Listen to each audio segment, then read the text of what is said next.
Hey everyone, welcome back to the Atomic Literature. I hope you all are doing well.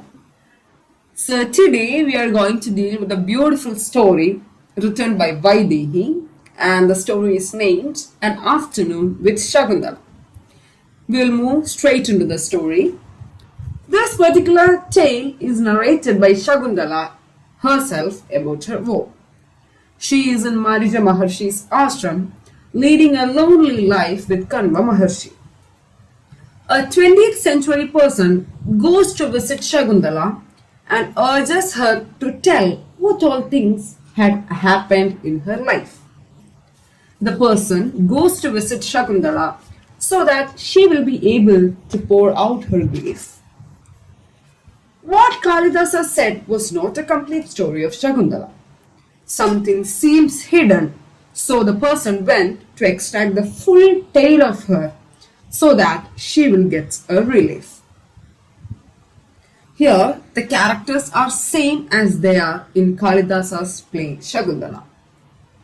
This story is particularly Shakuntala's version. She says that Kalidasa has lied in some instances, and it also says people believed Kalidasa more than her. Here, Shakuntala begins her tragic story from the incident of her falling in love with Dushyanta, the emperor of Puru dynasty. It was a different experience for her when she first saw Dushyanta. She says she was mesmerized and loved him for her own sake. It means she doesn't blame Dushyanta for this love affair.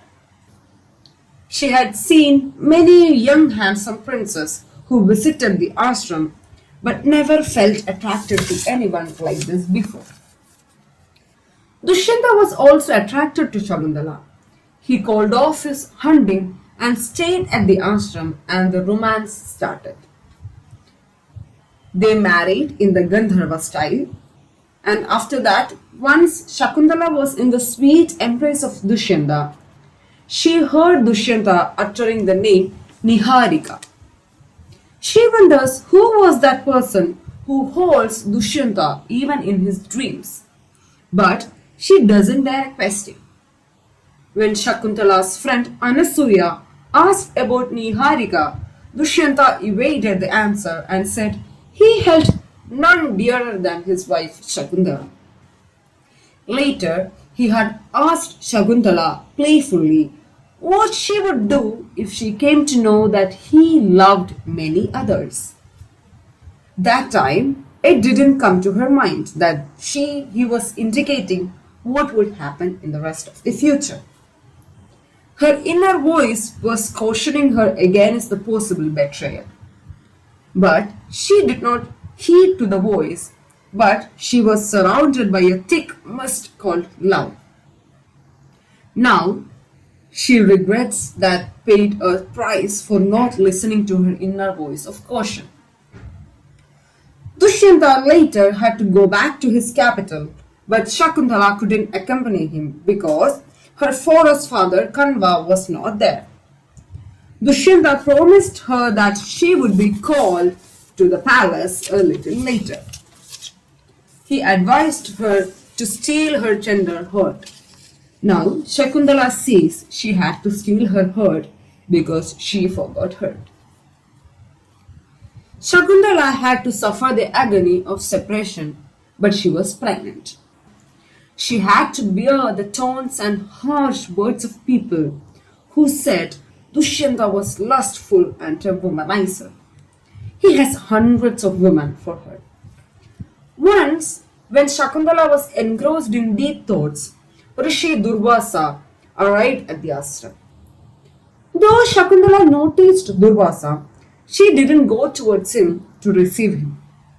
Normally, she used to run to him and used to sit on his lap, but now she was not a child anymore. Rishi Durvasa closed his eye and looked from his inner eyes and saw that Dushyanta had forgotten Shakuntala and he was happy in his palace, unlike Shakuntala who was suffering here. Rishi Durvasa became angry on Dushyanta. When he was about to curse him, Shakuntala stopped him. Durvasa left the ashram abruptly. Those who saw the scene created the story that Durvasa cursed Shakuntala. Even Kalidasa, the poet, lied to protect Dushyanta. Shakuntala regrets the people's belief Kalidasa more than her. Kanva arrived and came to know what happened with the Shakuntala. He comforted her, but he had to send her to Dushyanta's palace. Later, when they entered the palace, Dushyanta said that he had never seen the girl before. That was a rude shock to her. Shakuntala says that the moment she felt like howling, screaming, and burned everything to ashes. She was dumbstruck. Yet, her feminine heart felt that the stream of love flowed beneath the fire. This is the proof that her love for Dushyanta was pure and true. When she was told to show the ring that was given to her by Dushyanta, she did not feel like begging for love. A small thing like a ring cannot be an antidote for forgetfulness. She knew that Dushyanta was pretending. When she looked at his eyes, there was a lot of difference between the Dushyanta who was with her in the ashram and the king Dushyanta. Now Shakuntala has found the answer for her question. Why does Dushyanta goes for hunting now and then? He wants to suppress the king in him and wants an ordinary man in him to live and enjoy life. Maybe that he wants to find love and affection from innocent girl like her. Shakuntala continued with her story and told that she could not go back to her home. She then went to Rishi Maricha's ashram. She went stronger day by day and delivered a boy and named him Bharata. One day, Dushyanta came back to ashram, and then Shakuntala understood that he had not come to make amends or apologies, but he came to take away Bharata as a heir to his throne.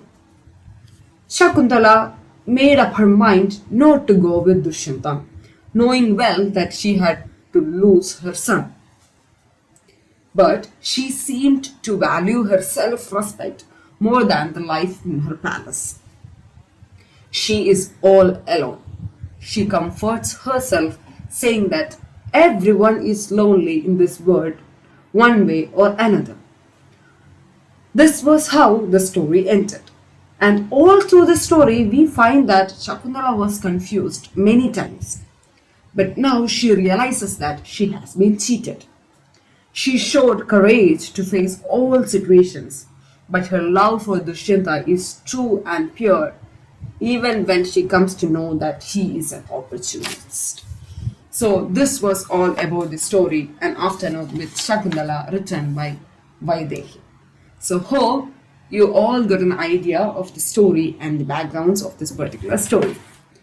So now we will meet with yet another beautiful story or poem. And till then, see you all.